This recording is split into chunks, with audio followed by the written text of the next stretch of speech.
Singing and dancing is a very good form of exercise. And there is one thing we need to maintain and ensure during antenatal clinic. In all antenatal clinics, pregnant mothers should not leave your clinic moody. So we want to allay that fear, we want to allay that anxiety, we want to create good environment.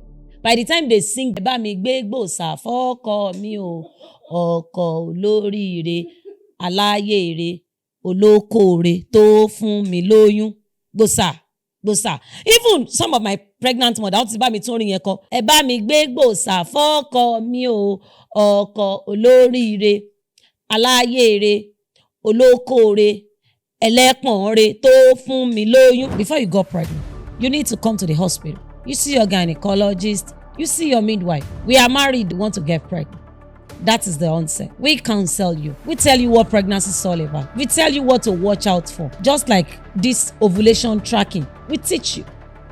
We tell you how many times you need to meet yourself weekly, at least non-stop. And if you are not aware, you don't just get pregnant. It's because of where we are. We just get pregnant. We don't plan. Nobody lectured us. Nobody counseled us on what. And that's why you see husbands not being able to actually deliver. Everything you take as a pregnant mother goes to your baby in regulated form, regulated amount, in the right consistency, in the right consistent, in the right temperature, in the right amount. But when you take something like alcohol or unprescribed medication, it will now go to that baby in an unregulated manner, and it's a problem. It can cause gross chromosomal abnormality. How safe is sex in pregnancy? During first trimester. So I saw this interesting stat, and it says that 81.5% of you that watch our content are not yet subscribed. And guess what? I understand. It is totally understandable, but please can you double check if you've subscribed? I mean, this helps us in numerous ways. And let me make a commitment to you. If you subscribe, I'm going to fight harder and harder to bring you guests that will not just educate you, but will also inspire you. I'm making this promise from the bottom of my heart. Please subscribe. Thank you so much. I'm so delighted that you are here with us today. Same here. Thank you very much. Yes, so you've dealt with a lot of women, I mean thousands and thousands of women and millions online. But I really just want to dive in. How did all this start? The midwifery and everything that you have in place. How did it just start? Thank you very much. Let me just say, a Rome was not built in a day. And anything in life, before you can achieve it, you must at least dream about it, have a vision. While I was growing up, I had the mindset of becoming a nurse, not even any other thing. It has been in me right from day one. And let me say, my father was actually the one that fanned this profession to flame in me. Because when I told him, he said that has been his prayers, because none of his children told the path of medical line. And he has been praying that at least somebody will toe that path. So when I told him, he embraced it. And he gave me all the support. So I didn't have my WAEC once. So I was devastated. He said, "No, you're taking it again." And the following year, I took my WAEC. I cleared everything. And that was how the journey began. I did my JAMB. The cutoff was not enough for nursing. He said I should go to Ilaro Poly then to study MLS. I said, no, that's not what I wanted. But he just wanted me to start something while I still wait to pursue my nursing. And to cut the long story short, I have to retake my JAMB. I was given another course in Lautech. I said no. So not until I did my entrance exam into the School of Nursing, Open State. And I did the interview, and to the glory of God, I was shortlisted and I was given admission. So that was the summary of the journey into this profession. That's honestly a beautiful story, because initially, people, if like my own generation right now, if we have something that we want to do and then it's not working out, we just switch it. Just divert. Yeah, divert. And so I think I love the part it took. And even there is a part that is very interesting there. because I waited for 5 years before I was eventually admitted. So along this line, I met a guy, a friend of mine. He wanted a sort of relationship. And when we started, and he saw the struggle of the admission and the likes, and he wanted to study medicine at Obafemi Awolowo University. I want to study nursing. So we are thinking that we are compatible, being a doctor and being a nurse. So he now approached his brother in one of the school of nursing. I will not want to mention the name. So the brother now said it should be on agreement basis, that if I will not jilt his brother, that I will put in everything and I will not have to stress myself again for my admission the following year. So this was coming on a platter of gold. When I got home, I told my parents, my mom and my dad, that this is the offer is bringing on. My father said, as good as it is, I will not want you to peg your life on promising somebody's son. What if you do not eventually get married?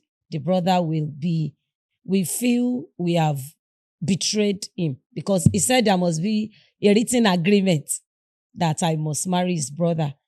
But I said, since my parents said no, and I too, because àwọn àgbà máa ń ní orí ló mọ bí tí ẹsẹ̀ ń rè, what if we didn't eventually marry? And that was how I turned it down, and I waited for extra 2 years before I got my admission. And today, we are not married. Wow. Wow. And so I checked you online and millions of views on social media, many women who are impacting positively, not just in Nigeria. And in fact, many comments that I will see that many people in America and the United Kingdom, and they're like, I can't even wait to get pregnant and come down to Nigeria too. And so I want to ask this question. You've dealt with a lot of women. What do you think they don't understand about their own bodies? Like one single thing you think women don't understand? All right, let me quickly take it from puberty. Oftentimes, when women start to menstruate, they believe that since I'm menstruating monthly, everything is fine. I have all my reproductive organ, like the boobs, like everything is okay. But it goes beyond that. Especially in this part of the world, that we don't do general check like that. It is only when you are sick. Hardly can you see even people that are adults, that even have the money.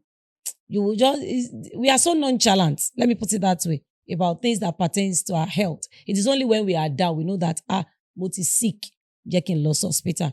So one mistake that we make, especially as women, is that we don't need any checkups. I'm menstruating, everything is fine. And that you are menstruating does not mean everything is fine. That you have your boobs showing does not mean everything is fine. Have you checked when last did you go for there is something we call pap smear to actually check if you will not have cervical cancer in future? What of self-breast examination? You should do it every month. Do you do that? Do you check your breast? Do you go for all of this counseling that has to do with fertility? We don't do it. And that's a very big mistake. So we often see problems coming when we get to this stage. Just like when you get married. That is when most women knows about their fertility states. They don't actually know what goes on in their body since they are menstruating monthly. Some, even if you ask them, what is your cycle? Are you a short cycle? How many days? They will just be looking. I menstruate monthly. No, it goes beyond that. You should know your cycle. If you don't know your cycle, you will not be able to track your ovulation. And you will not even know if you are ovulating. Some, it is after they have married, they are now trying to conceive. That is when they know they have what we call an ovulation. They are not even ovulating at all. So all of these things are mistakes that we make when we are growing up as teenagers. And so you were talking about puberty. And initially I wanted to jump into puberty also.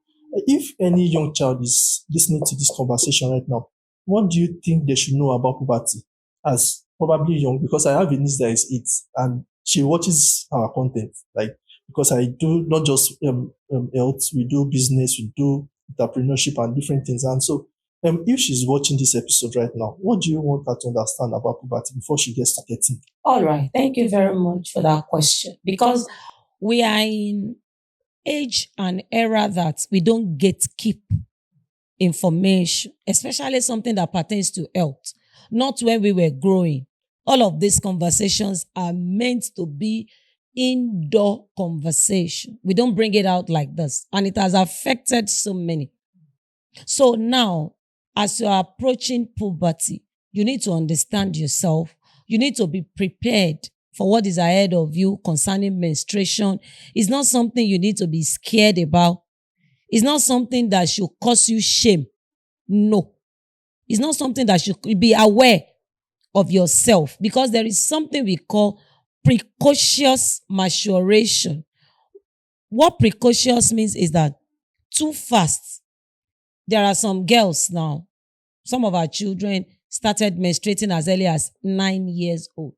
That's precocious. If they are not properly tutored, if they don't actually know what is going on in their system, it will come hastily and they will not be prepared. It will affect them, even psychologically, emotionally. You see them withdrawing back to themselves because they don't know how to handle it. So from 9, you should teach your daughter what it means to menstruate. That's the first thing to know. Even boys, not only boys. I have seen one of my friends that walked up to me and said, "Ma, my son asked me that why is my own penis small?" Yes. His son walked up to her that, "Ma, check my own penis. It's small. What happened?" And I told her what to tell him. I said, at this age, your age will determine the size of everything you carry in your body. Your breast, your penis, your vagina, everything about you. So I said, explain to him. I don't know whose penis he has seen that caused the comparison. I said, at this age, this is the exact size. As you grow older, continue to watch it. It becomes bigger. It becomes longer. That is awareness. Before, he dare not say that. Immediately he says it, the mother will spank him and say, "What rubbish is that?" But now, no, it is not. Even not only for girls. That's why I diverted. You need to let the boy know what they carry. Not John Thomas, not Totoros. It's called penis. And they should know they can have wet dreams when they are mature. That's a sign of puberty. He will just sleep and he will just wake up and see the body wet. He should not be ashamed. He should not run indoor. He should tell the parent, "Ma, sir, this is what I saw." Then you should counsel. You talked about wet dreams. Is it everybody that will experience it? It's not. It's not. That is the preparation. That's the awareness. If you do, fine. If you do not, fine. It's not just like the precocious menstruation or maturation that I said. It's not every girl that will start menstruating from 9. You might start your own menstruation when you are fully aware, when you are matured, that you can even handle how to manage it. A 9-year-old girl cannot handle menstruation if not properly guided. Even in terms of cleanliness, what to do, how to apply the pad and everything. She's still naive and very young. But with proper education and mentoring, she will scale through. Amazing. That's amazing. And so, let's talk about infections. Which infections do you think women should never brush aside when it comes to their vaginal health? All right. When we are discussing vaginal health or infection, it's a very broad word because what you might not know, because it's not your field. Àwọn àgbà máa ń ní omi tí èèyàn bá fojú ré náà, ó máa ń gbéyàn lọ. That is one thing I want us to focus. Because there are some infections that when you are not exposed to it, you might not get it. And some are for warfare that you might not even know. I'll give you an example. Like douching. Douching means when you insert your finger into your private part to wash it clean, to make it neat, in quotes, as our ladies will say. Some ladies, when they bathe, they will insert the finger into the vagina area and wash and wash and wash. It's not necessary because there is something we call normal floras that is in every part of our body. We have in the ear, we have in our eyes, we have in the nostrils, we have in the mouth, we have in the anal canal where we used to poo, we have in the vagina. Normal floras that is meant to protect that place. Nature has made it there to keep it in check. Normal pH, what it used to be. Now you have dipped your own finger inside. Germs from outside under your nails, you have introduced it in.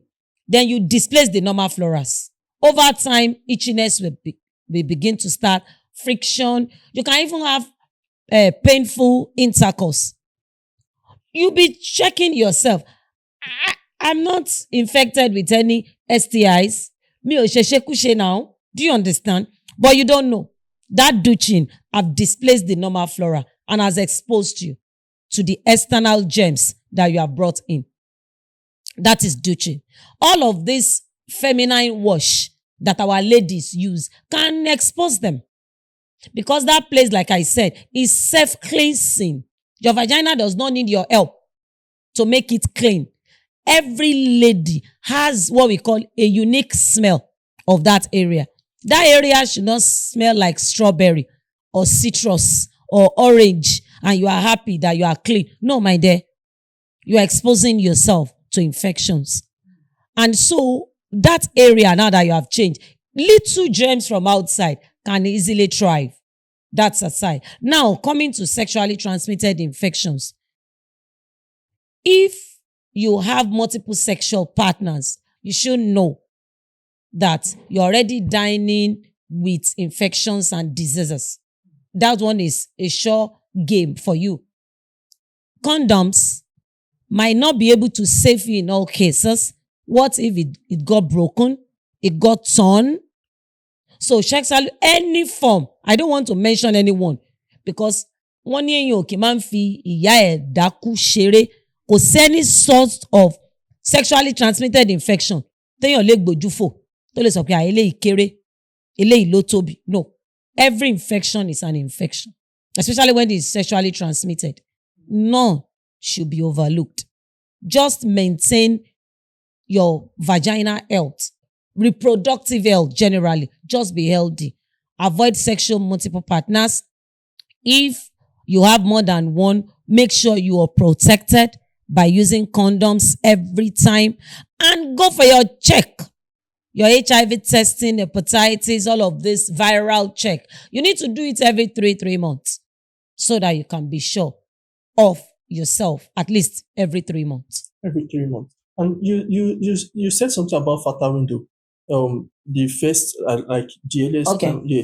And so the fertile window is also the ovulation, right? Yes. Yeah. So how should we know for ladies who don't know, or for men who are married, they don't know the fertile window of their wives? How can they know? Like, is there a demonstration for you to know? All right. Thank you. Like I said in my introduction, that some women don't actually know their cycle.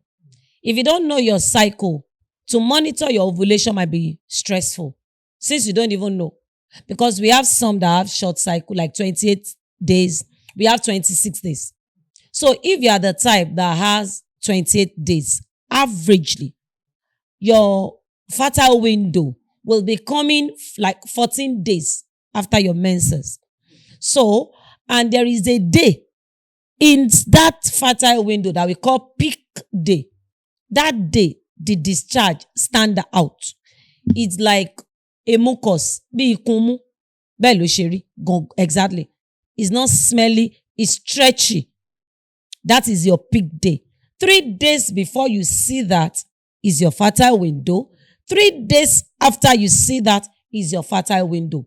What that peak day is telling you is that I am fully ready. I am not seeing anything yet. Do you get it now? It's just like ẹyin yẹn ti ready by. So that mucus tí mo lórí yẹn, ó ṣẹ́ lórí ẹ̀, ó wá as a reminder that I am available now. So anytime you meet during that fertile window, you will be pregnant.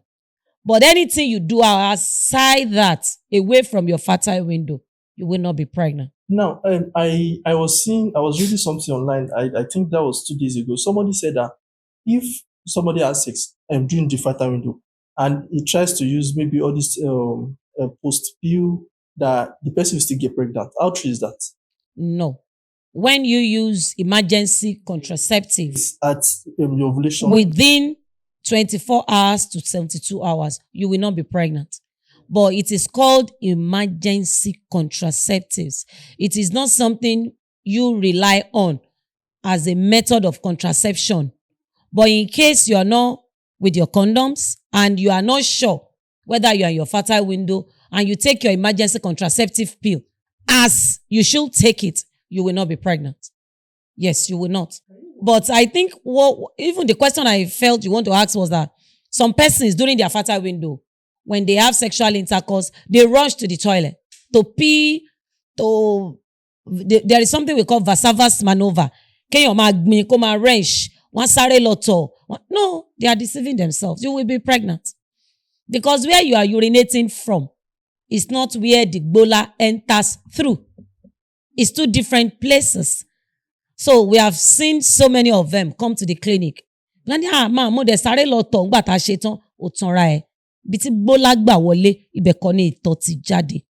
during your fertile window, if you have sexual intercourse and you rush to the toilet, or you just took all of this, some will say, you are deceiving yourself. You only want to, you are deceiving yourself. Yeah, so can you walk me through pregnancy in the sleepless way?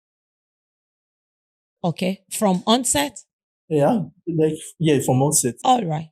Now, before you even got pregnant, let me take it this way. Ideally, before you got pregnant, you need to come to the hospital. Ọkọ àti ìyàwó, both of them need to come. You see your gynecologist, you see your midwife. We are married though, we want to get pregnant. That is the onset. We counsel you. We tell you what pregnancy is all about. We tell you what to watch out for. Just like this ovulation tracking, we teach you practically. The husband watch out for it, the wife watch out for it.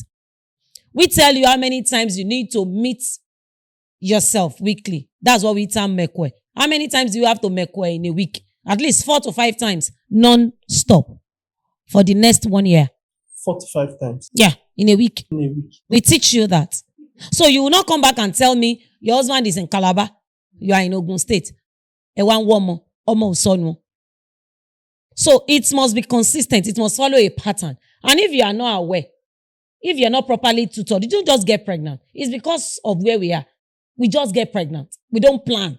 Nobody lectured us. Nobody counseled us on what. And that's why you see husbands not being able to actually deliver. Because, but if there is what we call pre-conception counseling, all of that will have been taken care of. We explain to the husband. Now, pregnancy. Pregnancy has occurred. The first thing that most women encounter is cravings. Unusual cravings. It will just come. That is weird. Like eba and ewa. Semo and beans. Okra and beans. Weird food. Food that they know that is not available in their vicinity. Those are part of what is expected in the first trimester. And before the cravings, definitely you must have missed your period. We let them know. You must have come for testing, both urine and blood, to confirm that you're pregnant. And we ask you to go for scanning to know how many weeks we have. Then we counsel you on early booking. You book early so that we can have what we call baseline data. And we'll be able to track if there is going to be any problem with our pregnancy, like pregnancy-induced hypertension. We'll be able to manage it because you booked on time. So for your first trimester, expect cravings, little body changes. You can begin to have acne like that last first trimester. Then some might not even be able to eat. Morning sickness, wakoma soon. Elomi le ma bi, elomi le ma tuto. General body changes. Then your second trimester, your baby bump begin to show. Other hormonal changes occur. Then your baby stabilizes in the second trimester. But all of these signs, even your morning sickness, can even work through the journey with you for the 9 months. Some can spit first trimester, second trimester, third trimester. Some spit in first trimester, it stops in the second trimester. So then your baby bump begins to show in your second trimester. Then it goes on like that till your third trimester, when you begin to have preparation for your delivery. Braxton Hicks contraction starts. The tummy will be contracting. Oh, mama run from right, not you. Oh, mama run, oh, mama lole. Oh, mama run. This is so discomforting. Very, very discomforting. Then pelvic pressure in your third trimester. Very heavy. That's why pregnant mother walk like penguin in the third trimester. And they pee. Peeing occurred most in the first trimester and last trimester. Because first trimester, your uterus is just coming up. There is a sort of sensitization to your bladder. You'll be going to toilet more often. In second trimester, it stabilizes because your uterus now is out into the abdominal cavity. Now in your third trimester, the head of your baby or any part that is presenting is going back again, ready for delivery, pressing directly on your bladder, making you to go to toilet and pee countless times. Even overnight, you can pee 4-5 times overnight. It's not a problem. Then labor starts. After the Braxton Hicks, then you begin to have pain. The pain will be coming like 2 to 3 times in 10 minutes. That is labor. Severe back pain that you'll not be able to cope with. Severe abdominal pain you'll not be able to cope with. Contractions, or you can just rupture your water. When you know from 37 weeks and 40 weeks, it is expected that you fall in labor by yourself. You can see gush of water. You can see little blood mixed with mucus. All of those ones are labor signs. Then after your 40 weeks, if you are not yet in labor by yourself, then you need to come back to the hospital, see your doctor, see your midwife, so that they can actually decide the modality of delivering that baby, either by induction or cesarean section, as the case may be. So before I get back into the conversation, I want to take a moment to thank the people who have been supporting what we are building here. If you are looking for furniture that isn't just beautiful, but they are made to last, then I would love you to check DOMICILE Interiors. They make custom furnitures from wardrobes to beds to chairs, kitchen cabinets, office furniture, and more. Everything is made with attention to details and designed around what you need, not just what is available. If you've been thinking about upgrading your home or workspace, you will find the details in the screen. One thing I've come to appreciate is that a great wig isn't just about looking good. It is about feeling confident the moment you put it on. Whether you're looking for something elegant for an event or something you can wear every day, they create quality wigs that are made with care and designed to look natural. If you'd like to see their collections or place an order, their details are on the screen. So let's get back to the conversation. I try to understand the pain and the stress that women go through during pregnancy. And so I think I will have to ask, because very soon, definitely, I'll become a father. Definitely. But what can I do as a man to make everything seamless for the woman I'll marry and even for the men that are watching online? And what can we do in this time to make sure that everything is seamless and is okay for the woman? Thank you. God bless you for this question. This is a wonderful one because, like I've said, Ojutinla, our men now, the men we are breeding, are rising to their responsibility. They are not seeing pregnancy journey as women palaver. Ìwọ nìkan kọ́ ló ṣe máa lóyún. Ẹnu àwọn bàbá wa láti máa ń gbọ́. Though a ṣe láwọn ọkùnrin tó ṣe máa ń sọ. But now, we have men that are coming up. Like you have said, you need to guide her through emotionally. The emotion state of pregnant mother is distorted. Psychologically, pregnancy is overwhelming. Physically, it's overwhelming. The shape changes. Everything tó ń ṣe tẹ́lẹ̀tẹ́lẹ̀ kò ní lè ń ṣe mọ́. You need to step in as the husband and let her know that, oh my dear, you're actually doing well. And this, we are in it together. Talking to your baby, we tell our men, it goes a very long way. It encourages bonding so that by the time your wife delivers, that baby will not take your place. But if you are far away, you are only hurting yourself in future. Tó bá bímọ yẹn tán, ìfẹ́ ọmọ yẹn tó bá ṣọ́ra ó máa fi replace it yẹn. It's not that what she planned to, but ẹnìkan tó ń rí náà nìyẹn nínú oyún òun àtọmọ yẹn náà jọ ń sọ̀rọ̀. You are not involved, but you should be. Talk to your baby as well. Before 20 weeks, the baby speaks voice around. And that is why you see a 3-month-old baby, ó dáwọ́ ìyá ẹ̀ mọ̀, ó dóhùn ìyá ẹ̀ mọ̀. Á máa yà yín lẹ́nu pé ọmọ kékeré yìí. Try it as a father when your wife is pregnant. Talk to your baby every time. You go in the morning, when you say bye-bye, my dear, say bye-bye to your baby. You'll be shocked. The baby picks your voice as early as 20 weeks inside. When the baby delivers, he already is familiar with two voices, to Mansabagbo, which is for the father and the mother. And that's where bonding starts. Your wife is craving for something, step in. Try and get it for her. Pamper her. Prepare her push gift. Our men don't normally like this topic, this push gift. Wọ́n ti bá mi jà láìmọye ìgbà. That, ṣé mo fẹ́ pa àwọn ni? Push gift kí láwọn tún wá, àwọn ti wá owó ẹrù ọmọ. I said, no. It's because you don't understand the scientific rationale of this push gift. Because when your wife delivers and you package a gift, nobody said you should go and rob the bank. No one is requesting for Lamborghini. Work with them what you can afford. A perfume is a push gift. A good cloth is a push gift. Shoe size is some men don't know the size of their wives, the size, yes. They don't know the bra size. They cannot buy pants for their wife because they don't know the size. They cannot even buy clothes. It's either ko fun or ko show, tori won use more.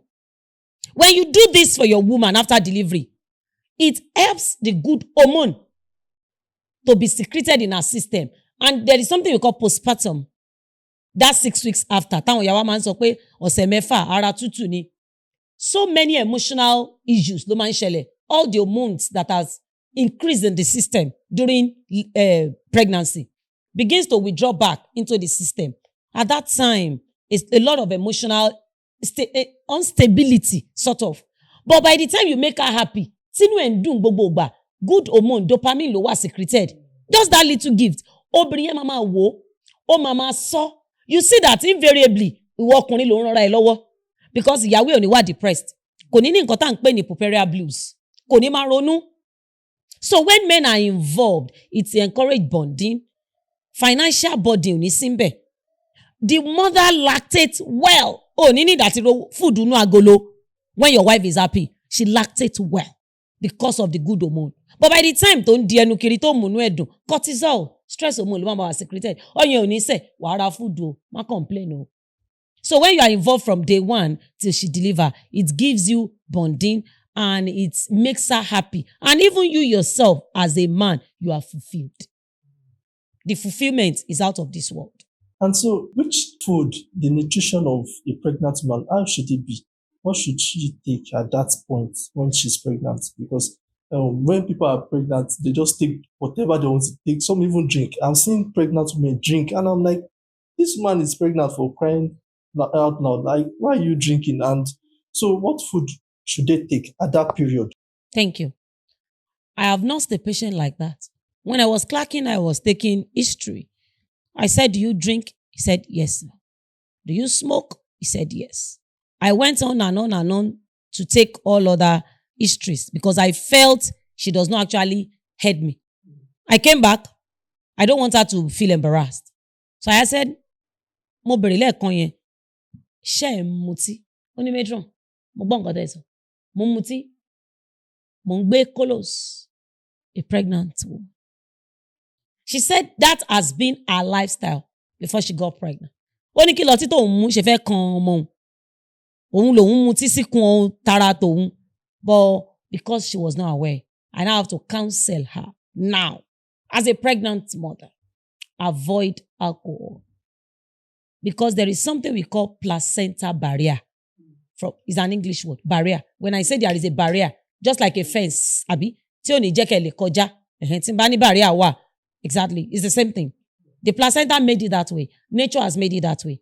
And that's why everything you take as a pregnant mother goes to your baby in regulated form, regulated amount, in the right consistency, in the right consistent, in the right temperature, in the right amount. But when you take something like alcohol or unprescribed medication or crossed barrier, do you understand now? It will now go to that baby in an unregulated manner. And it's a problem. It can cause gross chromosomal abnormality. Gross, I said gross. So I explained to her that you know what it contains in what you're smoking can cross placenta barrier and get to your baby. How will you feel? Tó bá wá go through gbogbo stress, kó wá bí ọmọ yìí kó má lójú. Kó bí ọmọ yìí kó má nímú. He said, Metro later, I'm not late bello. I'm not scaring you. I am only telling you how it is. Because you are so, as in, mutigon. So, and she said, Ma, I will try. And she stopped. Though he said, that's another story for another day. So what am I trying to say is, alcohol should be avoided. Unprescribed medication should be avoided.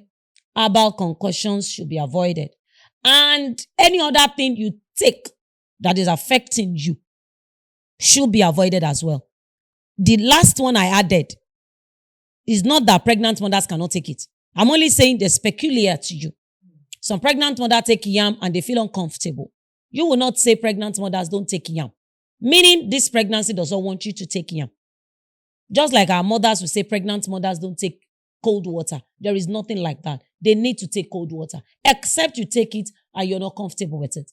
Because all of the things you eat, they are going into your stomach, not into the uterus where the baby is.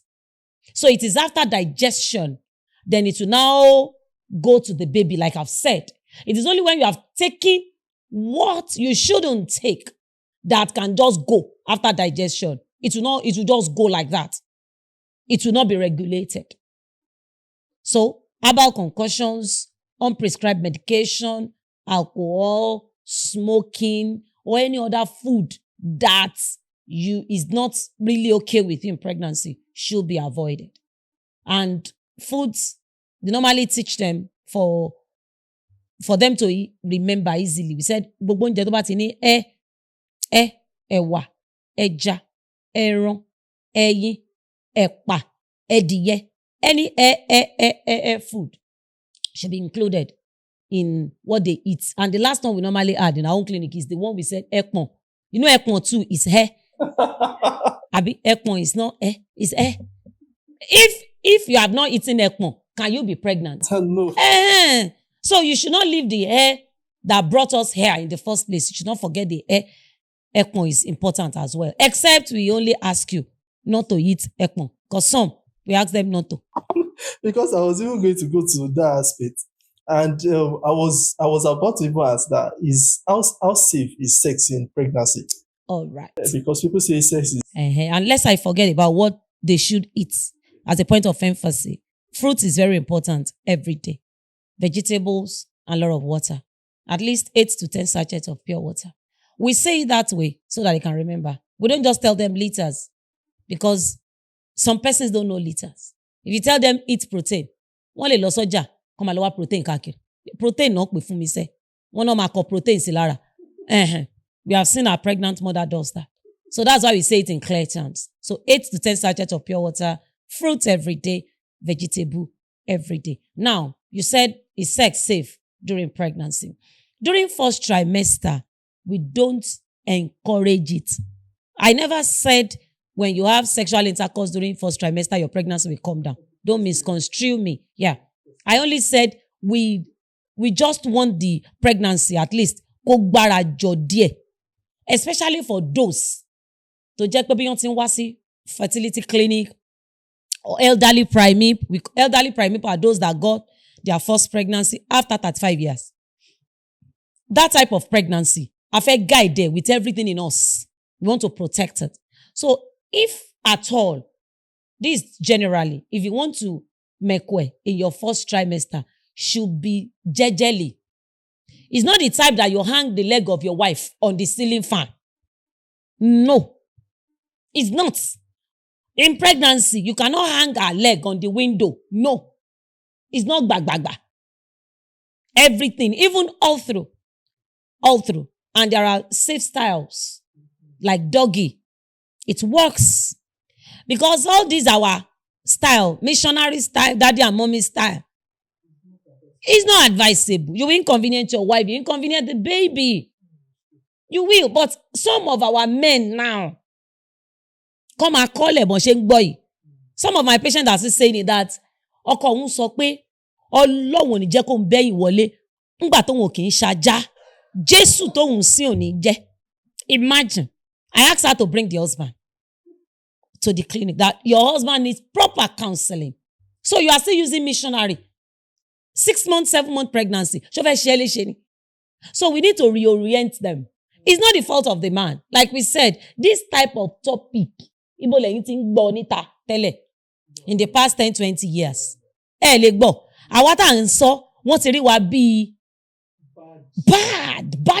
of the baddest.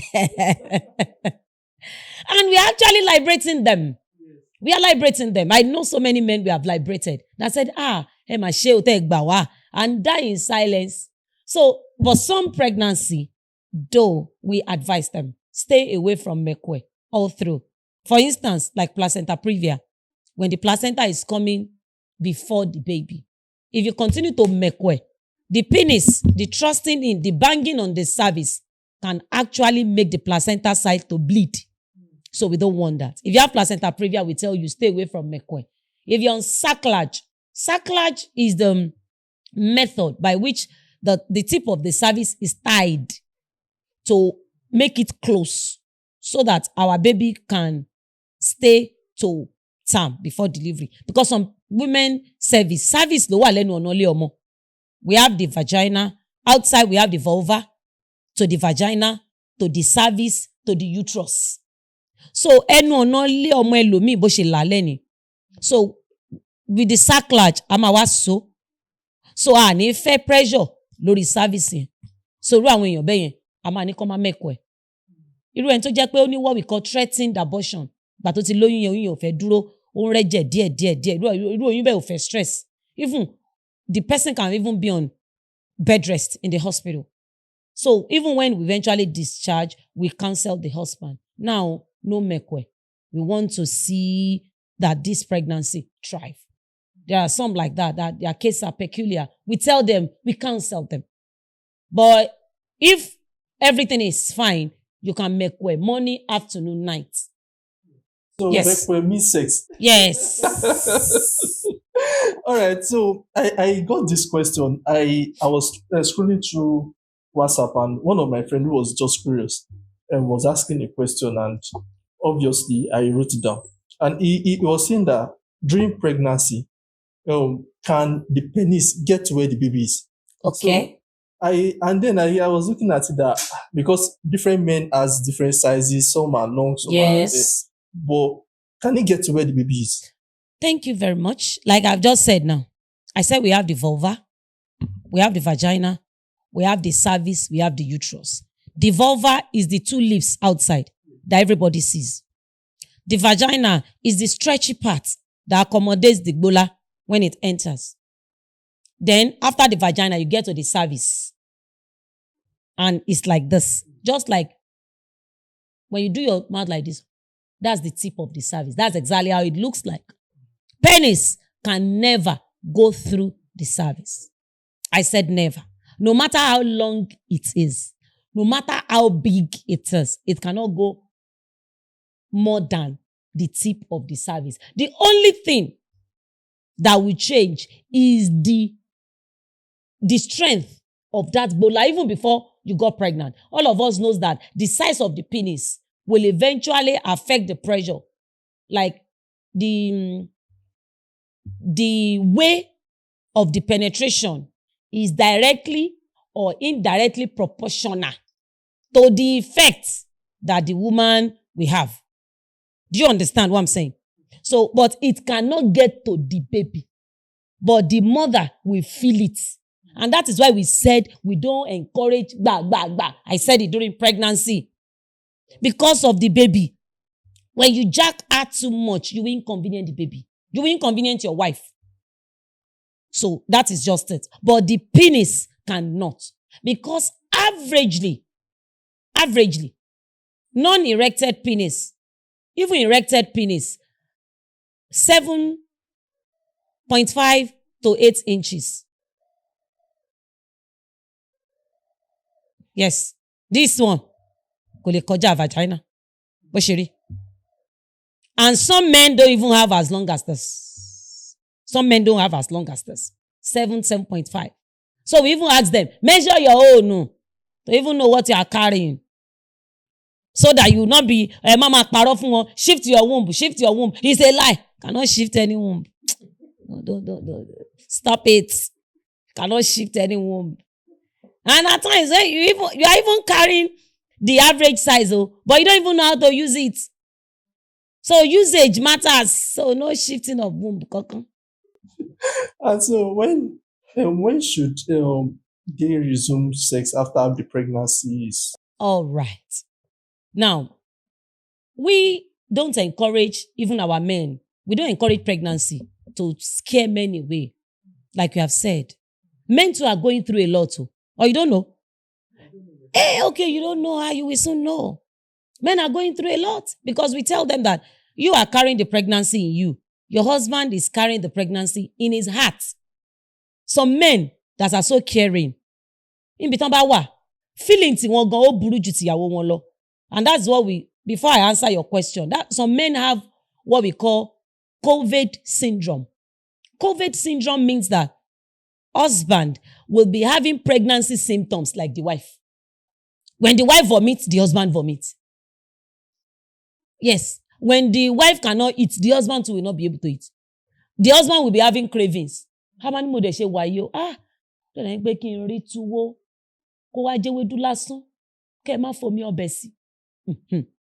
That's COVID syndrome. It happens to men that are so emotionally attached to the wife and the pregnancy.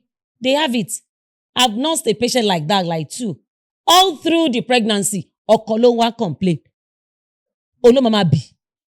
The man can vomit. The wife is so strong. It's COVID syndrome. So it can happen. That's why I said men they go through a lot, emotionally, financially. So we don't want pregnancy to latiti won sita. Pregnancy ye ko je nkan to ma mu won papo ni. And that's the reason why we are encouraging them to mekwe, so that the intimacy will be there. And when the baby comes, it will not take over. We don't want baby to take over the men's love. We are emphasizing it because your husband has been there. Come on today.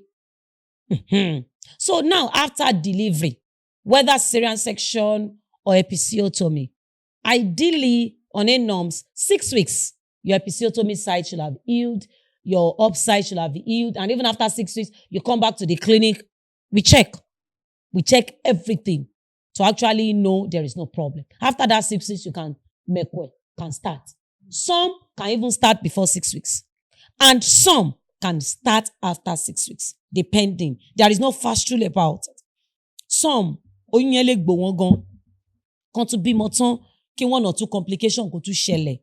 You will need to be empathetic and sympathetic. It's 2 different things. When you are empathetic, you are putting that person, you are putting yourself in the position of that person. And when you are sympathetic, so you need to be that. But averagely, 6 weeks, all things being equal, Mekwe can start. And so we are talking about breastfeeding now. And many women, what should they understand, especially those who will just get pregnant for the first time? What should they understand about breastfeeding as soon as they are leaving the hospital? You mean after delivery? Yes. We even prepare them before delivery. Yes. You don't lactation kì í ṣe aṣọ orí ìkọ́ that you just take it when you need it. You prepare. So during pregnancy, there are some food that can help you lactate, that we encourage them to take. Something like cereal, like nuts, take lots of water, take lots of oats, make yourself happy. Like I've said, the good hormones should be secreted. When you are always happy, you are encouraging your body to secrete the hormones that will help you lactate. Cereal, oats, nuts. When you take your gari, put nuts. Cashew nut, ekpa. When you take your oats, put it. They must be used to it. Then nipple preparation. They need to bring their nipples out. Some women have inverted nipple. They can bring it out themselves. Their husband are also good in that area. Husband always love to help in that area. So they can use their mouth to bring the nipples out. That is part of preparation. You clean the areola, that black side that surrounds it. Then you take a lot of water. This will prepare you You cannot start preparing for the baby's food after you have delivered. So when this preparation starts, then after you have delivered, you can now get your breast pump. Because the more you pump the breast milk, the more you sensitize both the anterior and the posterior pituitary to secrete more, to help you lactate well. So you can get breast pump and you make the baby lash on the breast every 2 hours. Every 2 hours. Every 2 hours. So I have some Nigerian mates here. And one of it says that can herbs really make labor easier? Okay. Can herbs really make labor easier? The answer is no and yes. Why I said no is that when you take herbs, you're taking it in, herbs does not have dose and dosage. That is the first thing. Error kan tó wà nínú herb nìyẹn. Why I said yes is because everything we are using is gotten from herbs. Everything we are using in medicine is gotten from herbs. It's just that it's modified. It has dose. It has dosage. If táwa méjèèjì bá wà in labor, tí nǹkan kan bá ń ṣe àwa méjèèjì, they check your own weight. Ògùn mi wà tẹ́yin ò lè lò torí weight yìí. Ògùn mi wà tẹ́yin lè lò torí any blood pressure tó ga. All of this will be considered when you are giving any medication in the hospital. Do you understand? But it's not like that in herbs. So the reason we don't encourage it ni pé kò ní dose, kò ní dosage. Oh, the men to ma react to say, add, kò dẹ̀ ní antidote. If the reaction comes. Kò sí nǹkan kan tó wà in medicine tí ò ní antidote. They give you something, you react to it, we give you the antidote. That will stop the effects. Níbi tó dé yẹn, lẹ́sẹ̀kẹsẹ̀, it will stop. And herbal concoctions, like we all know, it is subjective. Subjective in the sense that if my mom, let me just give you my own personal example. My own father, my own grandfather, Baba tó bí bàbá mi, was a midwife. Ṣé midwife ma pọ́n àbí mímọ́? Ṣé midwife ni ma pọ́n wọn? TBA ṣá was a traditional birth attendant, the father that gave birth to my father. That was what he does. Then, ṣẹ̀mọ̀, ìmọ̀ ò tíì pọ̀. Even then, my father told me that he would take delivery, he will not even take a kobo. He will not build them. Anything he does, he will not. He will just go. Anything you feel you want to give, you will give. So what led me to that story is that it's subjective. Subjective in the sense that I can say, now, if not because I'm a nurse, if I told the part of being a traditional birth attendant, tó jẹ́ wí àtẹ̀gbò ni mo fẹ́ lò, I can tell you and convince you that èmi bá ń lé ni. Bàbá tiwa ló fà lé wa lọ́wọ́. Àwa morúkọ téwé ń jẹ́, àwa ò kọ́. It's subjective. So what I will give to you in labor will be different from what he will give to the same woman in labor. How do you know the dose and dosage? How do you know if I will react to it? So herbal ó ní ṣe pẹ̀lú pé kí n sọ pé èmi ni mo mọ̀ jù. Do you understand what I'm saying? We see them now on social media. Wọ́n á jẹ́ kó mọ̀ pé tèmi ni original. Tó bá ìtí màgbó ilé flusher ni. It's not like that in medicine. Anti-malaria is anti-malaria. Nobody will tell you pé you are deceiving yourself. Nobody will tell you that. Ògùn ilé nǹkan tó ń ṣiṣẹ́ fún rẹ̀. Ògùn ilé nǹkan tó ń ṣiṣẹ́ fún rẹ̀. Kì í ṣe pé mi mọ̀ jù wọ́ lọ. So those are the disparity. If these people that are regulating herbs can come together and reach a consensus with scientific backing, it will be nice. Because we have so many potent ones. But it's subjective. Wọ́n jẹ́ káwọn míì mọ̀, àwọn míì ti kú pẹ̀lú ẹ̀. So those are the disparities that we don't encourage it.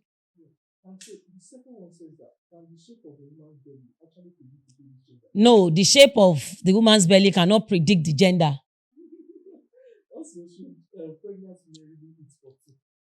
All right, pregnant mother, they don't eat for two. Is a wrong talk. When you tell a pregnant mother that they are eating for two, what it means is that they are eating for two adults. When I say you are eating for two, bẹ́ẹ̀ ni pé ò ń jẹun, àgbàlagbà méjì ló ń jẹun. No, they will eat wrongly. You are not eating for two. You are eating for yourself and you are eating for your baby. For a big one and small one. That is it. You are not eating for two, like two adults. Ó máa ń jẹ́ kẹ́lòmíì jẹun voraciously. What you can take is what you will take. Out of what you have taken, your baby will take out of it. The only thing that can happen is that as a pregnant mother, ebi lè máa tètè pa ẹ́. You understand? Oton. Especially depending on the number of babies in there. If you are carrying twin, if you are carrying triplets, it is expected that ebi lè máa pa wọ́ more. But àní sọ fún ẹ pé you are eating for 4. Tí n bá sọ fún ẹ pé you are eating for 4, what it means is that tó bá ti fẹ́ jẹun, oúnjẹ èèyàn mẹ́rin ló gbọ́dọ̀ wà wájú yín. Ṣó ti yé yín? Tó bá jẹ́ ìbejì ló wà ń bẹ, kí wọ́n sọ pé you are eating for 3, oúnjẹ èèyàn mẹ́ta ló gbọ́dọ̀ wà wájú ẹ̀. No. We don't encourage voracious eating. You eat what you can per time. Even you will see that those that are even carrying more than one, they don't even eat much because of the pressure. The uterus, ó ti gba gbogbo àyè tí ikùn tó ń jẹun sí wà. We eat in the stomach, we carry baby in the uterus. So when you're carrying more than one, the size of your stomach invariably ó máa reduce, ó máa ti kéré, because those babies will definitely make space for themselves and shift your stomach, sort of. Ó máa sún sẹ́gbẹ̀ẹ́. So àwọn tó kì í má lè jẹun púpọ̀. So you encourage them to take little food at frequent interval. Little food at frequent interval. So ṣé ìyẹn bẹ́ẹ̀ lè máa sọ pé she is eating for 2. Ẹ fẹ́ pa nìyẹn. Torí kò tẹ̀tí lè jẹun gan for 1. But we encourage little food at frequent interval. Yeah.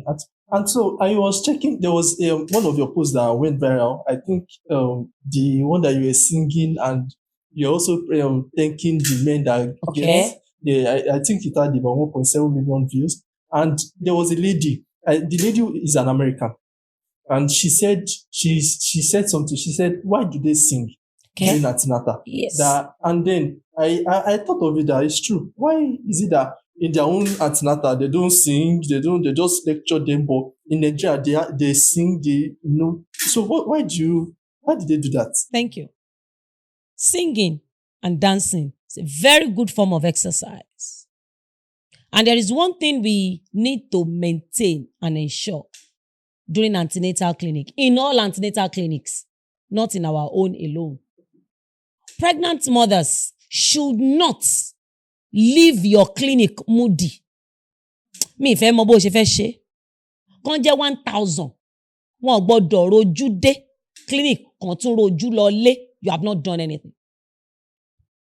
Because ọmọ ní mood swing. Pregnant mother can be happy in the morning. In the afternoon, wọ́n lè ti ṣu ẹnu pọ̀.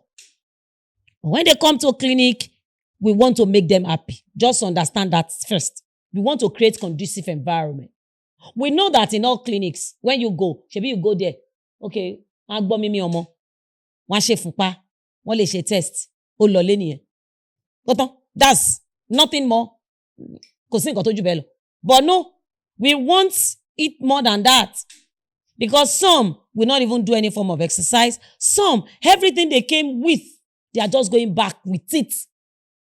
So we want to allay that fear. We want to allay that anxiety. We want to create good environment. By the time they sing, they dance. Even when they come, we don't sing like this, they will not go. They will say, no, ma. It's a curry. Wani jo. Time until wani ema worry ma. Avika jo. Some will record it and play it at home. You see so many of they immediately abere by onto your phone jade. You even see some comment. They will say, even I am dancing here. If you check, one hour go jump it out why. That even the baby inside is dancing to your song. So orin ta ma fi nki àwọn bàbá yẹn bá mi gbé gbòòsà fọ́kọ mi o, ọkọ olóríire, aláyére, olókóore tó fún mi lóyún. Gbòòsà. Even some of my pregnant mother, wọ́n ti bá mi tún orin yẹn kọ. Wọ́n ní kí n má ṣe lólókóore nìkan, wọ́n ní kí n fẹ́ lẹ́pọ̀n rẹ̀ sí. I am telling you. Somebody said it's a man. No. It's not ọkọ, it's ẹ bá mi gbé gbòòsà fọ́kọ mi o, ọkọ olóríire, aláyére, olókóore, ẹlẹ́pọ̀nre tó fún mi lóyún. They change themselves. So it makes them happy. They will laugh. So it's a very good form of exercise and it makes them happy. So the joy when our pregnant mothers are happy is out of this world. Money cannot buy that joy. And you cannot relate. It is only when you are there that you can relate.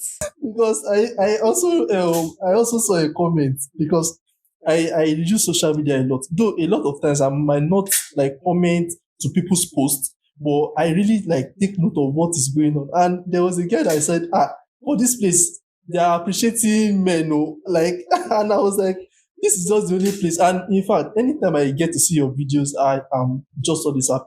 And when I told my sisters that you were coming, they were like, wow. One of them is Aleki, our firstborn. And she was like, she can't even wait to see the episode. And so, honestly, it is really amazing. Maybe one day, when I have my own wife too. No problems. Oh, that's nice. That's nice. So, what should women expect in menopause? All right, menopause. Let me say we have 3 stages of menopause. We have premenopausal problems. Let me say signs. Let me say problems. We have premenopausal signs. We have menopausal signs. We have postmenopausal signs. Meaning, before something happens, it got to prepare. Just like I've said. Before you attain menopause, and you start to see premenopausal signs. Now, there is something we call precocious menopausal signs too. We are seeing our ladies below 35 attaining menopause. Seriously? Yeah. Why? It does happen. Just like it happens in babies or children that ovulate very fast and they start to menstruate. It's the same thing. But it's not common. Your lifestyle can affect the type of medication you take, the way you grow up, your body make. You know, I told you that it is not when you are looking for a child that you should know your fertility state, that you should know what goes on in your system. All of this hormonal check, it should be done before you got married so that you will know. Because let me put it that way. Tóbìnrin máa nílò tó máa fi bímọ. Àtìgbà tá ti bí ló ti wà lára ẹ̀. Láti ọmọ òkókó yẹn, ó gbé wá ni o. Kì í ṣe pé máa sọ pé àtọ́ bá ṣe pọ̀ mọ́ 20 years ló ṣẹ̀fẹ̀ lọ kó ẹyin bí kan. No. It's there. It's there.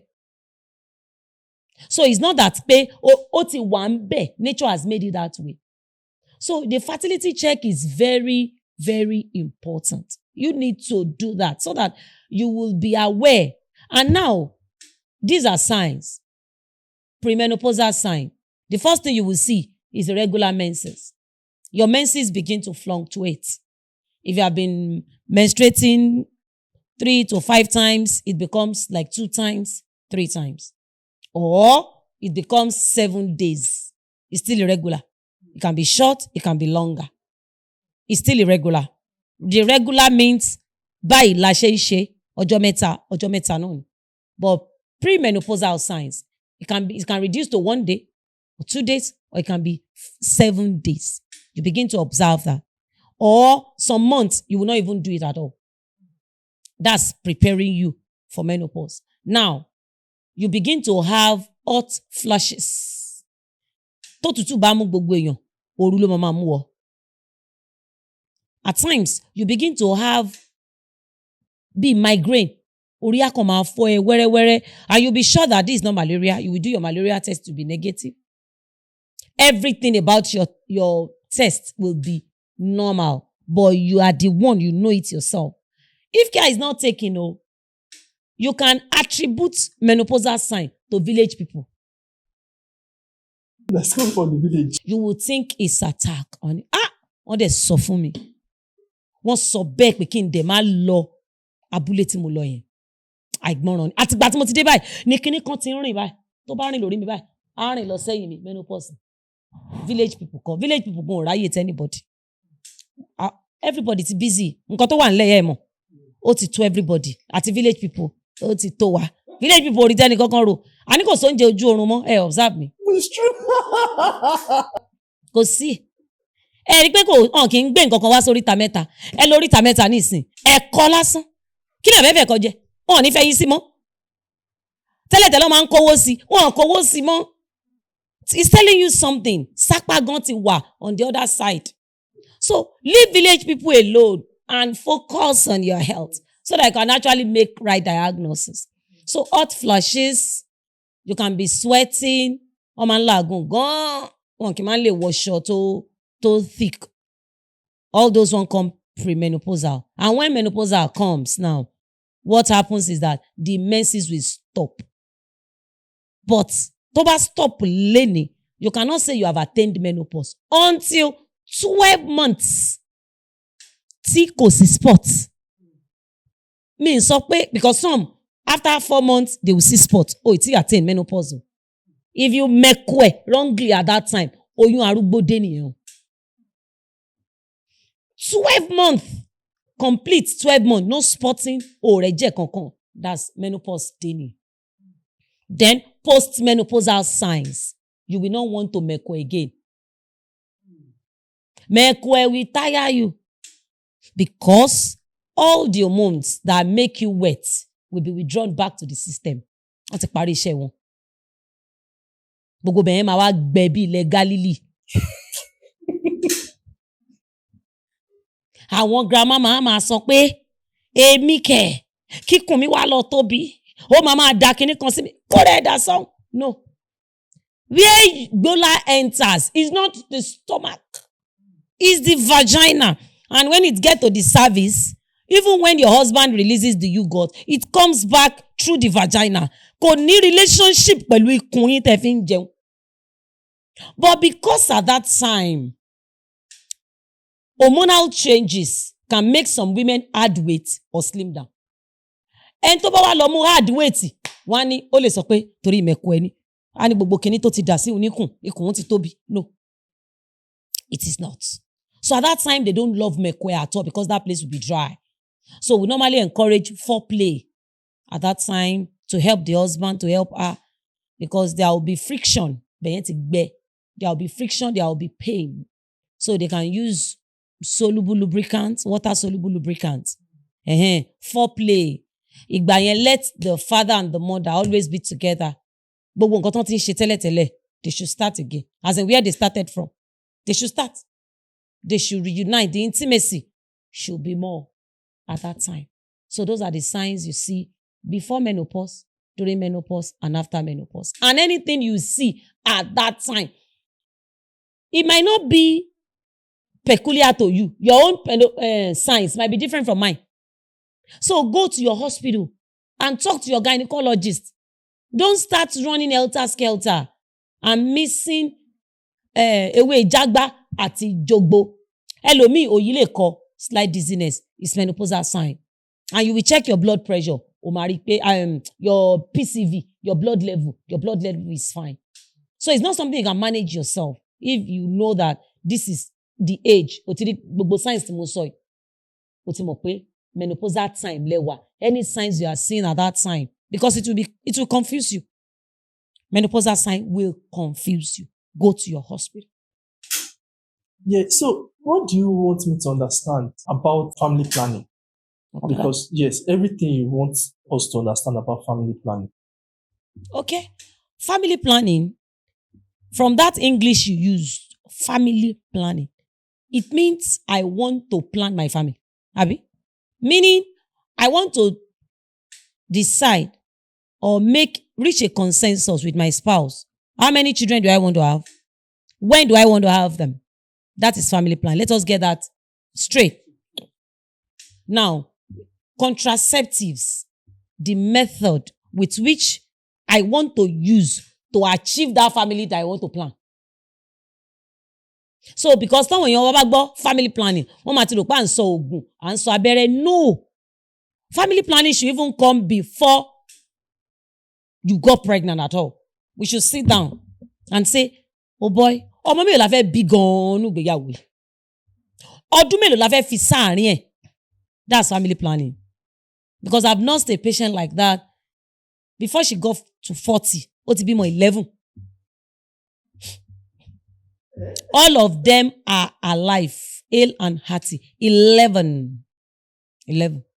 Because the husband does not want her to use any method of contraceptive.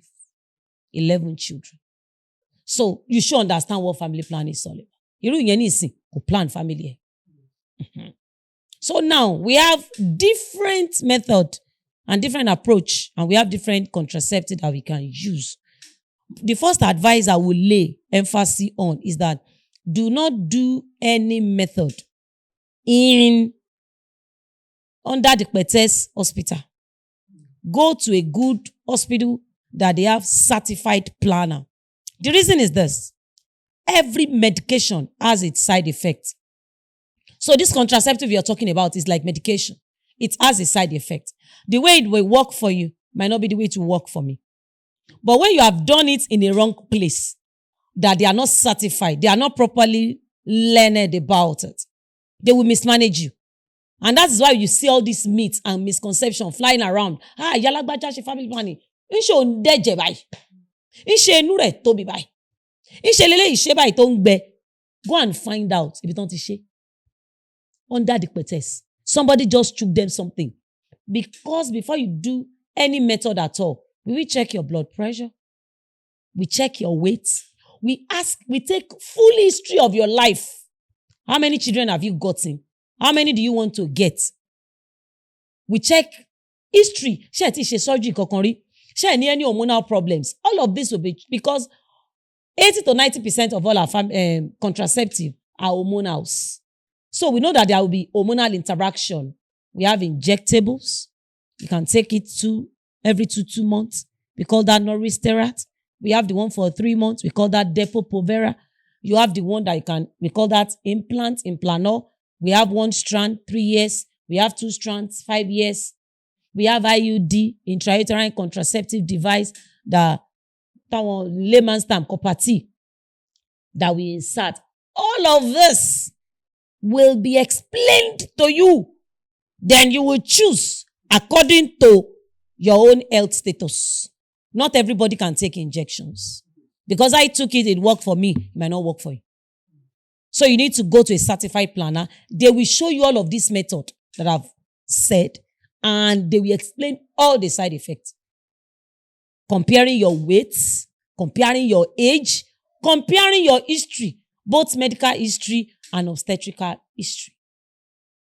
So my advice generally to everybody watching me right now, do not do any method of contraceptive under the PCOS hospital. Go to a standard hospital. Now, we are rounding up. Right. It's like our final advice. So if you could leave every message or every woman with one message, what would it be? All right, to everybody watching me right now, not only women, torí mo like ọkùnrin gan. Ẹ má máa wò pé gbogbo bẹ́ẹ̀ ṣe ń béèrè ọ̀rọ̀ obìnrin, woman ṣáà ń dá padà sọ́dọ̀ àwọn ọkọ wa náà ni. Yes.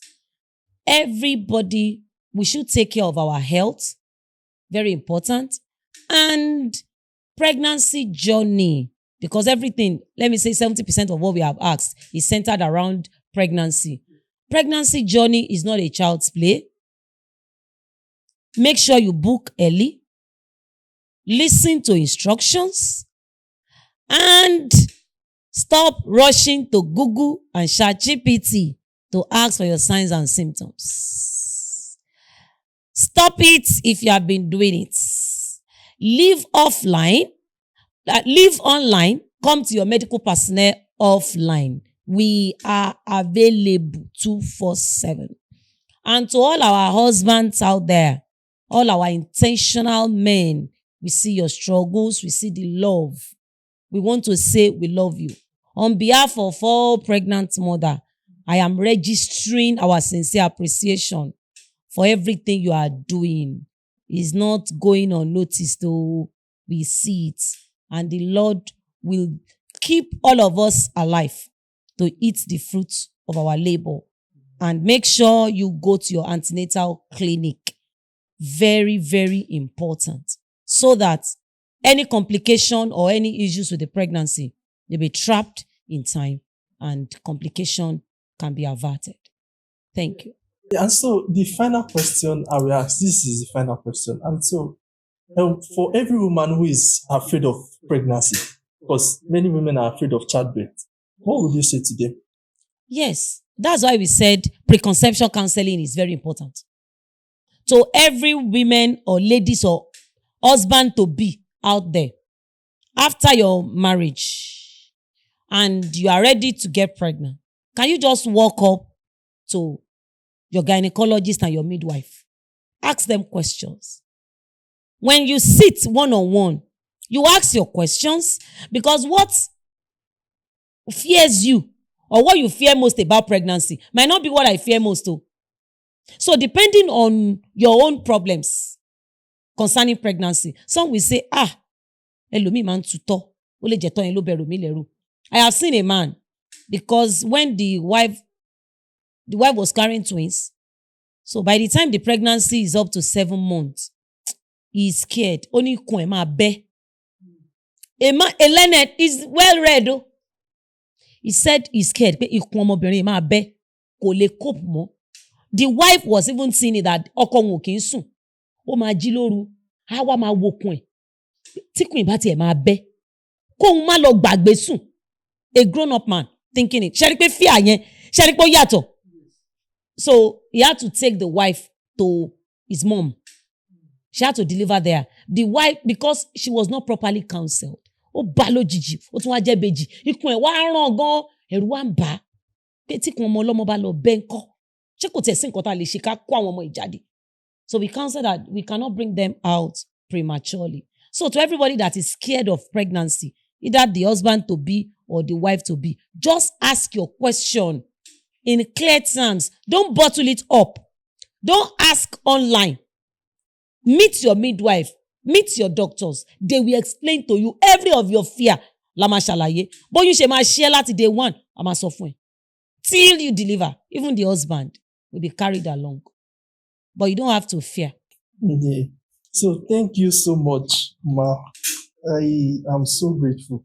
Honestly, I'm so grateful, because I did not say this at the beginning. When I reached out initially, I was thinking to be alone. When I reached out initially, because I've written about 300 emails to people, and just 2 responded to that 300. Yourself and one other important woman. And I'm so grateful. Thank you so much for all your work. I'm grateful. I'm grateful. This will stay with me for a very long time. I'm grateful. Thank you so much. You're welcome. Is there anything you want to say? Thank you very much. And thank you for bringing us to this podcast. It has been a wonderful time with you all. Thank you. We really appreciate it. God bless you. Thank you everyone for watching this video. If you love it, please hit the subscribe button, like, share, and also follow our social media accounts. Thank you.